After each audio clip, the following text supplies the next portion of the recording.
Hello, I am Dr. Joanna Nadin. Today I'm going to talk to you about plot. In other words, making things happen to your characters so that readers want to turn the page. I want to start with a sort of caveat. I think there's a tendency to worry a little about formal structure at this point. I'm sure you will have heard of terms like 3-act structure or 5-act structure or 13-point structure or the hero's journey, etc., etc. I am going to debunk this a little from the off by saying that no writer I know, and I do know quite a lot, sets about planning their novel thinking in intricate detail about the hero's journey or midpoint reversals. That is possibly because I don't know many fantasy authors, but it is still a valid point, I think, because the structure of story is innate. It's almost ingrained in our DNA because we've been absorbing it since we were old enough to listen, because no matter what we call it, 3-act or 5-act or whatever, these are constructs imposed largely after the fact. The thing is, all stories follow the same basic order. Not because we make them, because they have to, because only that way will they be psychologically satisfying. Only that way will we engage, care, and learn something about ourselves at the end. So while I say I don't follow 3-act structure, everything I write still fits within this template because I know the building blocks I need for a story. And I'm going to go through those blocks now. This summary is largely based on the opening chapter of John Yorke's Into the Woods. That chapter is up on Minerva for you. It's called What is a Story? I hugely recommend you read it, but also actually I would read the entire book. It's kind of written for TV script writers. John Yorke is an ex-EastEnders writer, but it's applicable to story in any form. Okay, so those blocks. Number 1, a flawed character. We talked about that last week. One who needs to change but can only do so by confronting their own beliefs. Number 2, an inciting incident. That's change. Something that will set them off in search of something, their want or grail, possibly entirely in opposition to their need. And that's kind of Act 1 done, really. This is the premise or the what if of the story. If you're clever, there might be a ticking clock involved so that tension is already there as we head into and through Act 2. In Act 2, things will start to go well for a while, but then they will encounter an antagonist. Sorry, stumbling over that. An antagonist in pursuit of something else that stands in their way. That may be an actual antagonist, a villain. Or it may be some external force. It may even be themselves. So that there is basically conflict as they're forced to make a choice to try to get back on course towards their goal. It's a turning point. These turning points will happen several times in a full-length novel, each time worse than the last. All of these are basically a series of cause and effect. The protagonist is confronted with one thing, is forced to make a decision, and because of that, something else happens. Humans understand the world as a series of causes and effects. Because of this. That's why we work in stories. It gives life order. It gives stories order, basically. This basic structure, action, reaction, turning point, is also incidentally how good chapters and scenes are structured. Side note, cliffhangers, of course, are where you end the chapter or scene before reaching the resolution. That's when your reader should be waiting for that doof, doof, doof, EastEnders theme to kick in. Anyway, so that was basically the middle bit. Conflict, bad stuff happens, and you are the one who's going to be throwing that bad stuff at your character. So back to overall plot. These series of conflicts will culminate in the biggest crisis or turning point when all will seem lost. This is when they're faced with the question, who am I? What kind of person am I? This is massive because change is hard. Will Storr, Science of Storytelling, another great book I hugely recommend, talks about change a lot. He says, in fact, every decision in a novel is framed by who am I, which I think is true, but I think it's more subconscious. I think it only becomes very clear to the protagonist at the climax. But yes, it certainly drives reader interest because that's what they want to know. What will so-and-so, a specific character, do? Is that what I would do? And that is basically Act 2 done, or Acts 2, 3 and 4 if you're in 5-act structure. So there will be a big showdown, possibly a race against time, and the protagonist may or may not get what they want, but they will, if it is a decent story, get what they need. This climax is the payoff for the premise, the answer to the what if that's asked by that inciting incident. And last of all, we have resolution. Here the character will have learned something about themselves and grown, and then we will see them go back to their normal world with a different view on life. So this is resolution, which articulates the controlling idea or the why that you set out at the start of the novel, and that is Act 3 or Act 5 done. I'm going to show you that in visual terms. This is John York again. I know you can't see the writing specifically. You can see, obviously, I'm going to encourage you to get a copy of the book. But you can see the 3 boxes. The first one, slightly smaller, is Act 1. That's the character in their usual world. Then something happens, the inciting incident, that sets them off to pursue their want. That's the first big turning point. In the middle, you can see Act 2, chunk there, much bigger. That's their journey, literal or metaphorical, as they search for the Grail. This is where, to put it in crude terms, the shit goes down. Forces of antagonism come into play. This is where you make more things happen that will stop them reaching their goal. This is where it's sometimes useful to think, what's the worst that could happen? And then throw it at them. Things will start to go well for a while, but then another bigger obstacle shows up. So they have to make another decision. It's not a smooth journey. Think of a film like The Princess Bride. This is all the obstacles on that long journey. The screaming cliffs, the rodents of unusual size, the poison. And this ends with the crisis, the worst obstacle of all, the big turning point, where your character will properly ask of themselves, what kind of a person am I? At the end, Act 3, it looks the same size as Act 1. When I write, it tends to be actually quite a bit shorter. Obviously, Act 2 is the massive chunk. I try to think 25%, 50%, 25% and work sort of around there. And Act 3 is sometimes called the obligatory act. It's short, but it has a lot packed in. It has the climax and the resolution where we find out what kind of a person the character, the protagonist, is now. It will be a different one. It should be a different one to the one who started out on the journey.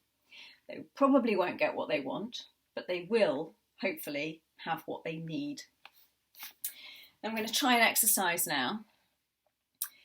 Pick any book, one that you know well, basically, and I want you to try to boil it down to those 5 key points that I asked of you. So, number 1, in that novel, there should be a flawed character in their everyday life. Who is that flawed character?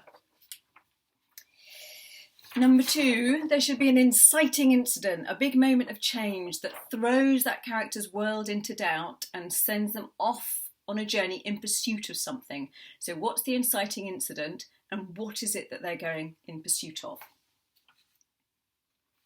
Number 3, because of that decision, shit happens. What is that? And why? Why is it happening? So who's the antagonist and what's the bad stuff that happens?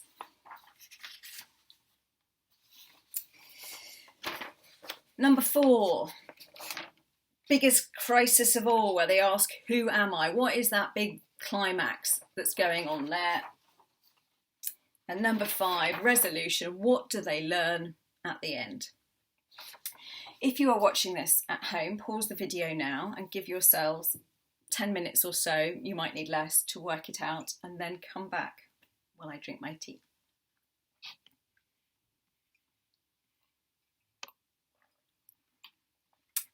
Welcome back to those of you who went off and did the exercise, and cheats for those of you who didn't and just stayed here.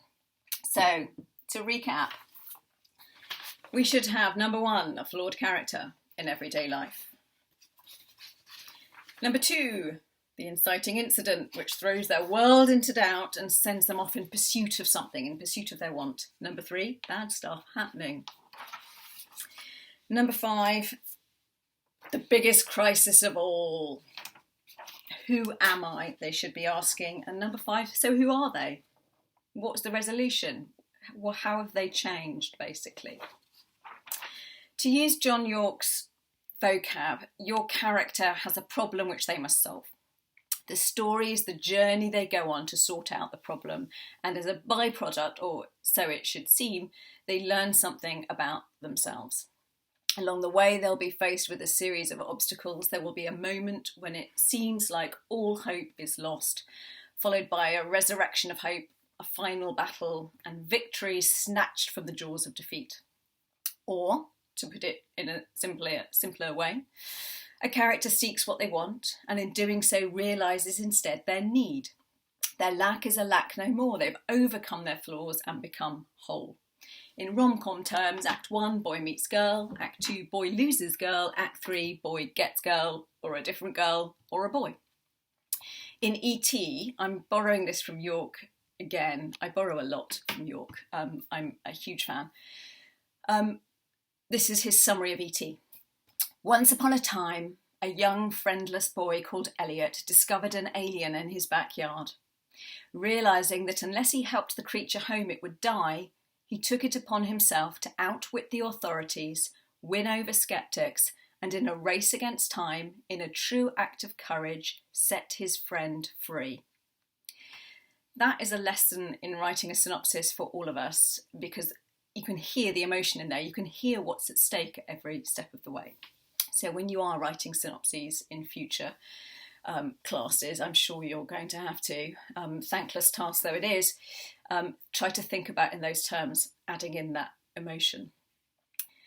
And that is basically it. This, I think, is the basic grammar that you need. All plots come down to this because all plots are driven by the same thing, which is what we talked about before in character. Our characters want and their need, i.e. their flaw or lack. These drive all action.